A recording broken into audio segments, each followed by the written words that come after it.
Hello बच्चों, let's read this question and the question says that the diagonals of a quadrilateral ABCD are perpendicular. Show that the quadrilateral formed by joining the midpoints of its side is a rectangle। तो आइए अब इस question को यहाँ पर हम solve कर लेते हैं। इस क्वेश्चन में कहा गया है कि जो डायगनल्स हैं क्वाड्रिलेटरल ABCD की वो परपेंडिकुलर हैं, तो हमें शो करना है कि जो क्वाड्रिलेटरल फॉर्म होगा bye joining the mid points of its side वो एक रेक्टेंगल होगा। तो यहाँ पर हम की कॉन्सेप्ट यूज़ करेंगे दैट मिड पॉइंट थ्योरम। तो मिड पॉइंट थ्योरम जो होती है इसके अकॉर्डिंग हमारे पास अगर ये एक ट्रायंगल है एक्स वाई जेड, इसे हम ट्रायंगल मान लेते हैं। ये है हमारे पास एक्स वाई जेड। अब इसमें एक्स वाई पर एक मिड पॉइंट है हमारे पास एल और वाई जेड पर एक मिड पॉइंट है एम। तो अगर हम एल एम को ज्वाइन करें इस तरह से तो हमारे पास ये जो एल एम है ये क्या होगा, पैरेलल होगा वाई जेड के, और एल एम जो है ये इक्वल होगा हाफ ऑफ वाई जेड के। ये हमारे पास क्या आता है, मिड पॉइंट थ्योरम से आता है। अब यहाँ पर हमसे क्या कहा गया है कि ए बी सी डी एक क्वाड्रिलेटरल है। तो यहाँ पर हम एक क्वाड्रिलेटरल लेंगे ए बी सी डी, और उसमें क्या है हमारे पास डायगनल्स परपेंडिकुलर हैं। तो इसे हम मान लेंगे ए, ये है बी, ये है सी, और यहाँ पर ये डी। तो अब यहाँ पर अगर हम डायगनल्स को इस तरह से ज्वाइन करें तो एक डायगनल तो है ए सी और एक डायगनल है यहाँ पर हमारे पास बी डी। ये दोनों एक दूसरे से परपेंडिकुलर हैं। तो अब अगर हम देखें तो हमसे क्या कहा गया है कि हमें ये शो करना है कि ये जो क्वाड्रिलेटरल है जब हम इसके मिड पॉइंट्स को ज्वाइन करें तो हमारे पास रेक्टेंगल बने। तो यहाँ पर हम ए बी का मिड पॉइंट लेंगे पी, बी सी का मिड पॉइंट ले लेंगे क्यू, सी डी का मिड पॉइंट ले लेंगे आर, और डी ए का मिड पॉइंट ले लेंगे एस। तो इन्हें हम अब यहाँ पर हम इस तरह से ज्वाइन करेंगे। तो यहाँ पर इन्हें ज्वाइन करके हमारे पास रेक्टेंगल बनेगा, ये हमें शो करना है। तो अब अगर हम देखें तो यहाँ पर हम ट्रायंगल कंसिडर करेंगे A B C, triangle A B C. तो ए बी सी में पी और क्यू क्या है, ये मिड पॉइंट हैं। और अगर हम मिड पॉइंट थ्योरम के अकॉर्डिंग देखें कि जब हमने एल और एम जो ये मिड पॉइंट थे इन्हें ज्वाइन किया था तो हमारे पास ये जो लाइन बनी थी एल एम, ये किसके पैरेलल थी, जो थर्ड लाइन है ट्रायंगल की उसके। तो यहाँ पर ये किसके पैरेलल हो जाएगी, पी क्यू, ये पैरेलल हो जाएगी ए सी के। तो हम क्या कहेंगे कि पी क्यू जो है वो पैरेलल है ए सी के। और इसी तरह हमारे पास क्या आएगा, that P Q is equal to half of A C.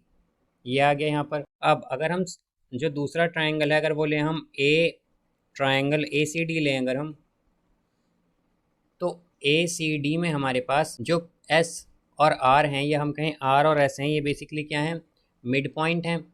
तो हमने इन्हें ज्वाइन करके जो आर एस बनाई है या एस आर बनाई है, ये क्या होगी, ये पैरेलल होगी ए सी के।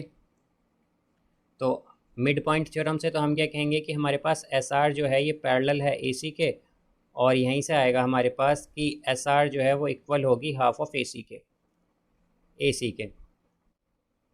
अब यहाँ पर हमारे पास क्या कहा गया है कि हमें पी क्यू आर एस क्या चाहिए, एक रेक्टेंगल चाहिए। और हम जानते हैं रेक्टेंगल में क्या होता है, इन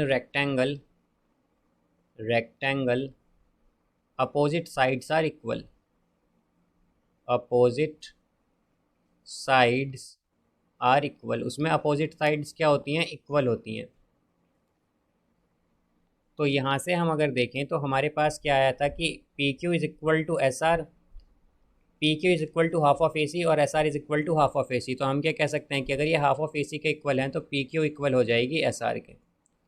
ये आ गया हमारे पास। तो यहाँ पर हम देख सकते हैं कि ये अपोजिट साइड्स ही हैं तो ये इक्वल हैं यहाँ पर। और इसी तरह अगर हम देखें तो हमारे पास पी क्यू पैरेलल था ए सी के और एस आर पैरेलल था ए सी के। तो हम क्या कह सकते हैं कि पी क्यू जो है ये पैरेलल होगा एस आर के, P Q parallel S R. अब ये भी आ गया हमारे पास। तो हम क्या कह सकते हैं कि अगर अपोजिट साइड्स इक्वल हैं और पैरेलल भी हैं हमारे पास, तो ये कंडीशन हमारे पास पैरेललोग्राम में भी बनती है। तो हम क्या कह सकते हैं कि पी क्यू आर एस क्या हो सकता है, एक पैरेललोग्राम भी हो सकता है। तो हम क्या कह सकते हैं कि P Q R S is a parallelogram. ये हमारे पास पैरेललोग्राम भी हो सकता है।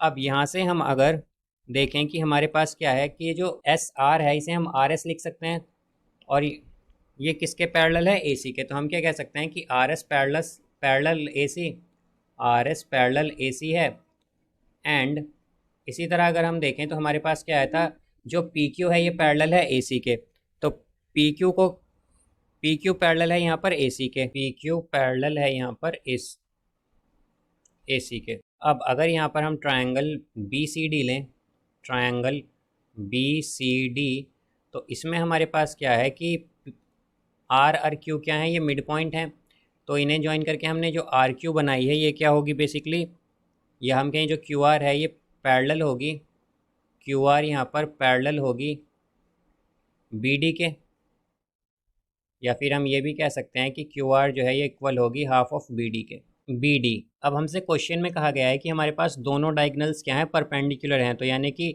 ए सी परपेंडिकुलर है बी डी के, बिकॉज दोनों डायगनल क्या हैं, परपेंडिकुलर, और ए सी और बी डी क्या है, हमारे पास डायगनल्स हैं यहाँ पर।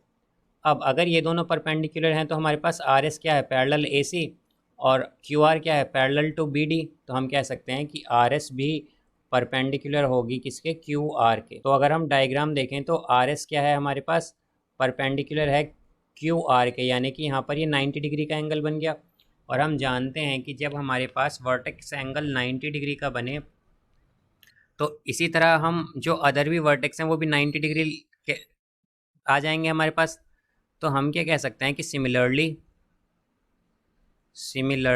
Angle Q, angle P, angle S, angle Q, angle P, angle S is equal to 90 degree या फिर परपेंडिकुलर। तो अगर ये सभी 90 डिग्री आ जाएंगे हमारे पास तो हम क्या कहेंगे कि हमारे पास, हम जानते हैं रेक्टेंगल में क्या होता है, अपोजिट साइड्स इक्वल और पैरेलल होती हैं, और हमारे पास हर एक वर्टेक्स एंगल 90 डिग्री होता है। तो यहाँ पर हम देख सकते हैं कि हमारे पास P Q parallel, P Q equal थी एस आर के, यानी कि अपोजिट साइड्स इक्वल थी। यहाँ पर पी क्यू हमारे पास पैरेलल आई थी एस आर के, यानी कि अपोजिट साइड पैरेलल भी थी।